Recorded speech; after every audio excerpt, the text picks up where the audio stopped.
வணக்கம். திசைகளின் 10 மணி செய்திகள். ஆடம்பரத்தை தவிர்த்து சிக்கனமாக நோன்பு பெருநாளை கொண்டாடுங்கள். மலேசியர்களுக்கு பிரதமர் அன்வார் வலியுறுத்து. உலகளாவிய பொருளாதார நெருக்கடிகளை கருத்தில் கொண்டு இந்த ஆண்டு நோன்பு பெருநாளை மலேசியர்கள் எளிமையாகவும் சிக்கனமாகவும் கொண்டாடுமாறு பிரதமர் டத்தோஸ்ரீ அன்வார் இப்ராஹிம் கேட்டுக் கொண்டுள்ளார். பண்டிகை கால பாரம்பரியம் முக்கியமானது என்றாலும் தேவையற்ற ஆடம்பரங்களை தவிர்த்து அத்தியாவசிய தேவைகளுக்கு முன்னுரிமை அளிக்க வேண்டும் என அவர் வலியுறுத்தினார். வழக்கமாக 7 வகை பலகாரங்கள் செய்தால் அதை 4ஆக குறைத்துக் கொள்ளுங்கள். உணவை தயாரிப்பதில் சிக்கனத்தை கடைபிடிப்பது அவசியம். நாம் சேமிக்க பழக வேண்டும் என்று பினாங்கு பெர்மதாங்பாவில் ரமலான் நிகழ்வில் கலந்து கொண்ட போது பிரதமர் இந்த உருக்கமான வேண்டுகோளை விடுத்தார். மத்திய கிழக்கு நாடுகளில் நிலவும் போர் சூழல் உலகளாவிய எண்ணெய் மற்றும் எரிவாயு விநியோகத்தை பாதித்துள்ளதை சுட்டிக்காட்டிய பிரதமர் தற்போதைய பொருளாதார சவால்களை எதிர்கொள்ள இத்தகைய ஒழுக்கம் அவசியம் என்றார். ரமலான் மாதம் கற்றுத்தந்த சுய கட்டுப்பாட்டை பணத்தை செலவிடுவதிலும் மலேசியர்கள் காட்ட வேண்டும் என அவர் அறிவுறுத்தினார். நாளை சனிக்கிழமை நாடு முழுவதும் நோன்பு பெருநாள் கொண்டாடப்படவிருக்கும் நிலையில் நாட்டின் பொருளாதார நிலைத்தன்மையை கருத்தில் கொண்டு பிரதமர் இந்த அறிவுறுத்தலை வழங்கியுள்ளார். உலகளாவிய கச்சா எண்ணெய் விலை உயர்ந்து வந்தாலும் தகுதியுள்ள மலேசியர்களுக்கான ரான் 95 பெட்ரோல் விலை தொடர்ந்து லிட்டருக்கு 1 ரிங்கெட் 99 சென்ட் என்ற மானிய விலையிலேயே பராமரிக்கப்படும் என பிரதமர் டத்தோஸ்ரீ அன்வார் இப்ராஹிம் இன்று உறுதியளித்துள்ளார். சர்வதேச சந்தையில் நிலவும் பொருளாதார நெருக்கடியை சமாளிக்க மலேசியா தனது உள்நாட்டு எரிவாயுவான கேஸ் உற்பத்தியை அதிகரிக்க திட்டமிட்டுள்ளதாக அவர் தெரிவித்தார். இந்த விலையை தொடர்ந்து பராமரிக்க அரசாங்கத்திற்கு மாதம் சுமார் 2 பில்லியன் ரிங்கெட் செலவாகிறது. இருப்பினும் மக்களின் வாழ்வாதாரத்தை பாதுகாக்க இந்த நடவடிக்கை எடுக்கப்பட்டுள்ளது என்று பிரதமர் குறிப்பிட்டார். பெட்ரோல் ரான் 95 மானிய அடிப்படையிலான விலை குறைந்தது மே மாதம் வரை நீடிக்கும் என எதிர்பார்க்கப்படுகிறது. சர்வதேச அளவில் நிலவும் போர் பதற்றங்கள் மற்றும் எண்ணெய் விநியோக தடைகளால் உலகளாவிய எரிசக்தி சந்தை பெரும் பாதிப்படைந்துள்ள நிலையில் தேசிய பெட்ரோலிய நிறுவனமான பெட்ரோனாஸுடன் இணைந்து மலேசியா தனது விநியோகத்தை உறுதிப்படுத்தி வருவதாக பிரதமர் குறிப்பிட்டார். நோன்பு பெருநாள் என்பது குடும்பம், அன்பு, ஒருமைப்பாடு போன்ற வாழ்வின் அர்த்தமுள்ள விழுமியங்களை நோக்கி நாம் மீண்டும் பயணிக்கும் ஓர் உன்னதமான தருணமாகும் என மனிதவள அமைச்சர் டத்தோஸ்ரீ ரமணன் ராமகிருஷ்ணன் தனது வாழ்த்து செய்தியில் குறிப்பிட்டுள்ளார். சுங்கைபுலோ நாடாளுமன்ற உறுப்பினருமான அவர் நகரங்களில் தேசத்தின் பொருளாதாரத்திற்காக உழைக்கும் தொழிலாளர்கள், குறிப்பாக குடும்பத்தை காக்க நேரமின்றி உழைக்கும் கிக் பணியாளர்களின் அர்ப்பணிப்பை நினைவு கூர்ந்தார். ஷவால் மாதத்தை முன்னிட்டு சொந்த ஊர் திரும்பும் இவர்களின் பயணம் வெறும் விடுமுறை அல்ல, அது நீண்ட நாள் ஏக்கத்தையும் பாசத்தையும் சுமந்து செல்லும் ஒரு புனித பயணம் என்றார் அவர். பெற்றோரின் எதிர்பார்ப்பு, குடும்பத்தாரின் அரவணைப்பு, பாசத்துடன் சமைக்கப்பட்ட உணவு ஆகியவற்றிற்காக காத்திருக்கும் அந்த தருணம் ஈடு இணையற்றது. கதவு திறக்கப்படும் போது அன்புக்குரியவர்களின் முகத்தை பார்த்த மாத்திரத்திலேயே ஆண்டு முழுவதும் பட்ட களைப்பு அனைத்தும் மறைந்துவிடும் என அவர் நெகிழ்ச்சியுடன் குறிப்பிட்டார். மலேசியாவின் தனித்துவமான திறந்த இல்ல கலாச்சாரம், இனம், மதம், பின்னணி என அனைத்து எல்லைகளையும் கடந்து நம்மை ஒரே மேசையில் அமர வைக்கிறது. இந்த சந்திப்புகள் சகிப்புத்தன்மையையும் பரஸ்பர மரியாதையையும் மேம்படுத்தி மலேசியா மடானி எனும் ஒரு பெரிய குடும்பமாக நம்மை பலப்படுத்துகிறது. வேற்றுமைகளை தாண்டி அன்பு மற்றும் ஒற்றுமை எனும் பாலத்தால் நாம் இணைந்திருக்கிறோம். இதுவே நம் நாட்டின் பலம் என்று கூறிய PKR கட்சியின் தேசிய உதவி தலைவருமான டத்தோஸ்ரீ ரமணன் ராமகிருஷ்ணன் மக்கள் அனைவரும் பாதுகாப்பாக பயணம் செய்து மகிழ்ச்சியுடன் பண்டிகையை கொண்டாட வாழ்த்தினார். நோன்பு பெருநாள் விடுமுறையை முன்னிட்டு கிளாந்தான் திரும்பும் மக்களின் எண்ணிக்கை அதிகரித்துள்ளதால் மொராப்போ மற்றும் கம்போங் மந்தாரா எல்லைப் பகுதியில் இன்று மாலை நிலவரப்படி சுமார் 20 கிலோமீட்டர் தூரத்திற்கு வாகனங்கள் அணிவகுத்து நிற்கின்றன. கோலாலம்பூர் மற்றும் காஜாங் போன்ற பகுதிகளில் இருந்து கிளாந்தான் நோக்கி வருபவர்கள் குவா மூசாங்கை வந்தடையவே சுமார் 12 மணி நேரத்திற்கும் மேலாகிவிட்டதாக தெரிவித்துள்ளனர். வாகனங்களின் எண்ணிக்கை பல மடங்கு அதிகரித்துள்ளது ஒரு புறம் இருக்க, குவா மூசாங் கோலலிப்பி சாலை ஆங்காங்கே சில வாகனங்கள் பழுதாகி நின்றதும் இந்த நீண்ட நெரிசலுக்கு முக்கிய காரணமாக அமைந்துள்ளது. சுமார் 20 லட்சம் வாகனங்கள் இந்த முறை கிளாந்தானுக்குள் நுழையும் என எதிர்பார்க்கப்படுவதால் குவா முசாங் மாவட்ட போலீசார் போக்குவரத்தை சீர் செய்யும் பணியில் தீவிரமாக ஈடுபட்டுள்ளனர். குறிப்பாக ராந்தாவ் மனேஸ் மற்றும் குவாமோசாங் கோலக்கராய் பகுதிகளில் நெரிசல் மேலும் அதிகரிக்கக்கூடும் என அவர்கள் எச்சரித்துள்ளனர். பினாங்கு மாநில தேர்தல் அறிக்கையில் கூறப்படாத நிலவரி உயர்வை ஆயிரக்கணக்கான மடங்கு உயர்த்தியதன் மூலம் மக்களையும் தேர்தல் வாக்குறுதியையும் முதலமைச்சர் சவ் கொன்யோ தலைமையிலான மாநில அரசாங்கம் ஏமாற்றுவதாக பகான் நாடாளுமன்ற உறுப்பினர் லிம் குவான் எங் குற்றம் சாட்டியுள்ளார். பொருளாதார வளர்ச்சிக்காக கொள்கைகளை மாற்றலாம் என்ற முதலமைச்சரின் பதிலை மக்களின் வாழ்வாதாரத்தை பாதிக்கும் விவகாரத்தில் ஏற்க முடியாது என லிம் கடுமையாக சாடியுள்ளார். பினாங்கு மாநில அரசின் இத்தகைய அதிரடி வரி உயர்வு சாதாரண நில உரிமையாளர்கள் மற்றும் சிறு வணிகர்களின் வாழ்வாதாரத்தை மிக மோசமாக பாதிக்கும் என லிம் எச்சரித்தார். 2023ஆம் ஆண்டு மாநில தேர்தல் அறிக்கையில் யாரையும் கைவிட மாட்டோம் என்று வாக்குறுதி அளித்துவிட்டு இப்போது பொருளாதார நிலைத்தன்மையை காரணம் காட்டி வரிகளை ஆயிரக்கணக்கான மடங்கு உயர்த்துவது மக்களை ஏமாற்றும் செயலாகும் என்று அவர் சாடினார். பினாங்கு மாநிலத்தின் பொருளாதார வளர்ச்சியை பாதிக்கும் இம்முடிவை மறுபரிசீலனை செய்து தேர்தல் வாக்குறுதிகளை நிறைவேற்றுமாறு முதலமைச்சர் சவ் கொன்யோவை லிம் வலியுறுத்தியுள்ளார்.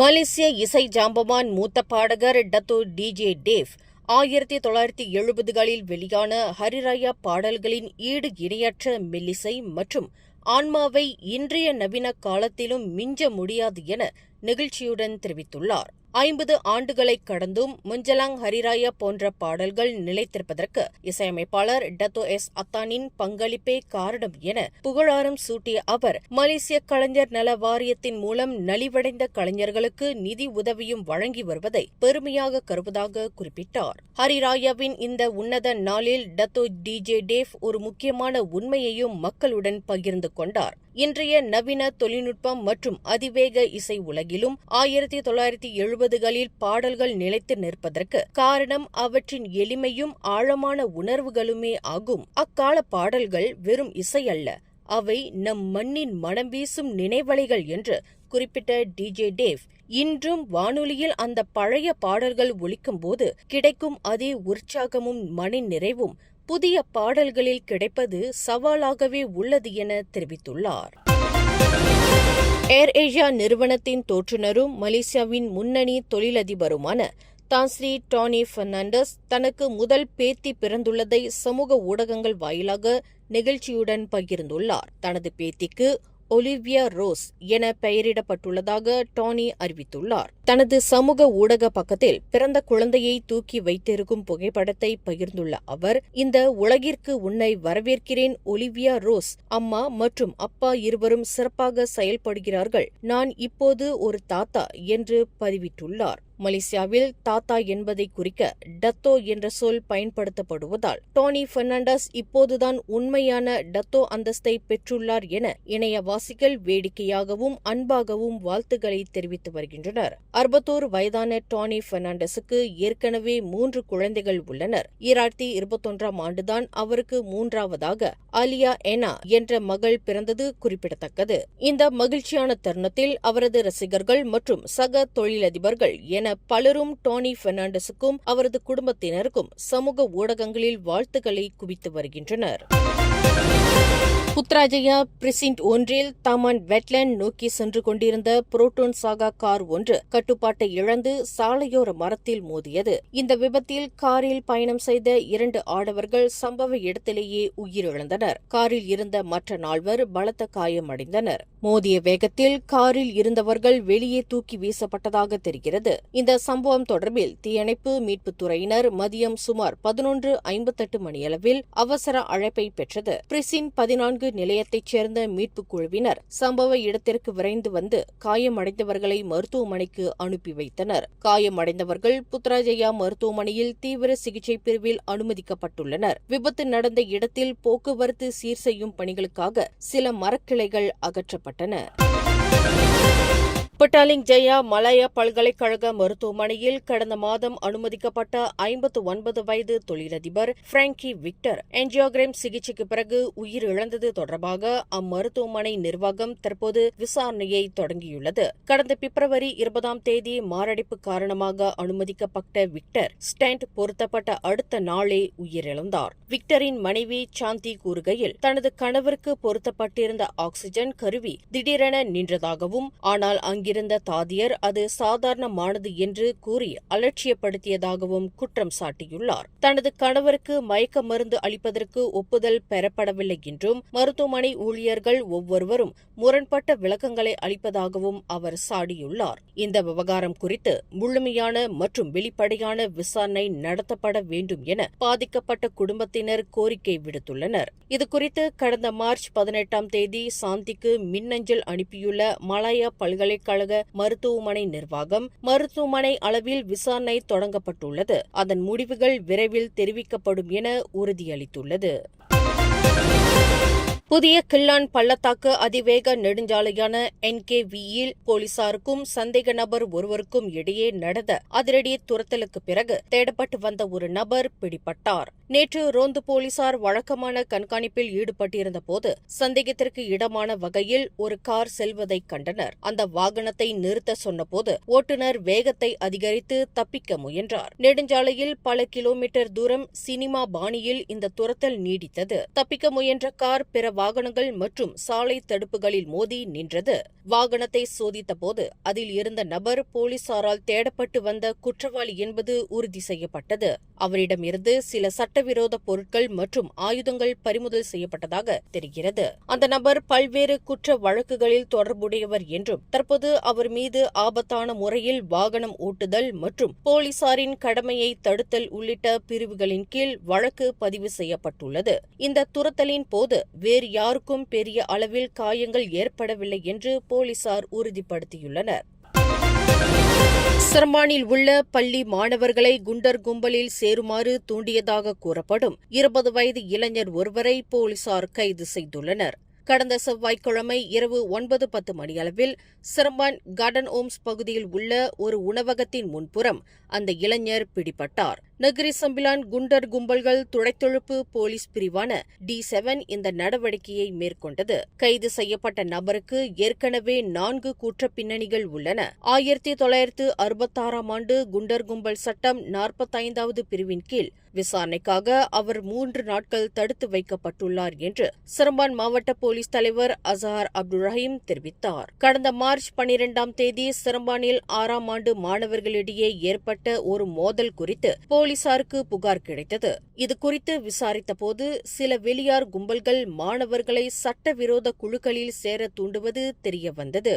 இந்த விவகாரம் மாணவர்கள் மற்றும் சமூகத்தினரிடையே பரவாமல் தடுக்கவும், இதில் தொடர்புடைய மற்ற நபர்களை கண்டறியவும் போலீசார் தீவிர விசாரணை நடத்தி வருகின்றனர் என்று அசஹார் மேலும் கூறினார்.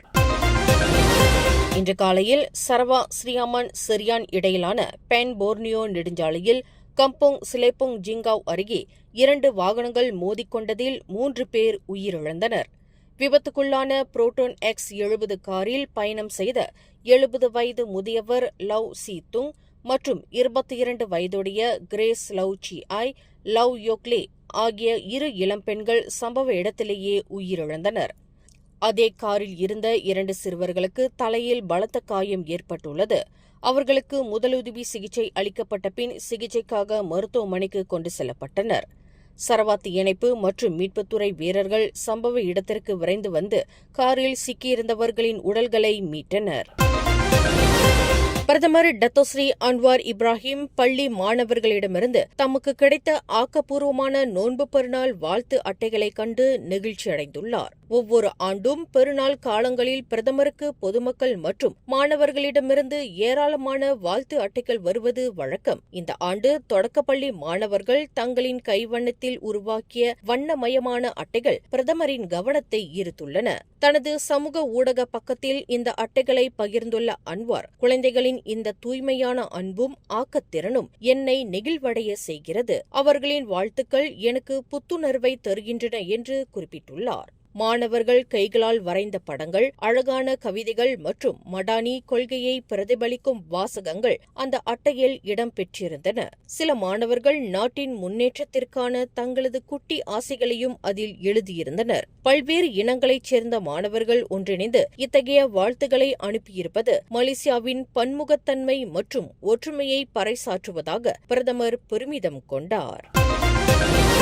புனித ரமலான் மாதத்தின் நோன்புகளை நிறைவு செய்து ஈகைத் திருநாளை கொண்டாடும் அனைத்து முஸ்லிம் அன்பர்களுக்கும் திசைகள் தனது இதயம் கனிந்த நோன்பு பெருநாள் நல்வாழ்த்துக்களை தெரிவித்துக் கொள்கிறது. இந்த திருநாள் உங்கள் இல்லங்களில் மகிழ்ச்சியையும் அமைதியையும் செழிப்பையும் கொண்டு வரட்டும். இனிய நோன்பு பெருநாள் வாழ்த்துக்கள்.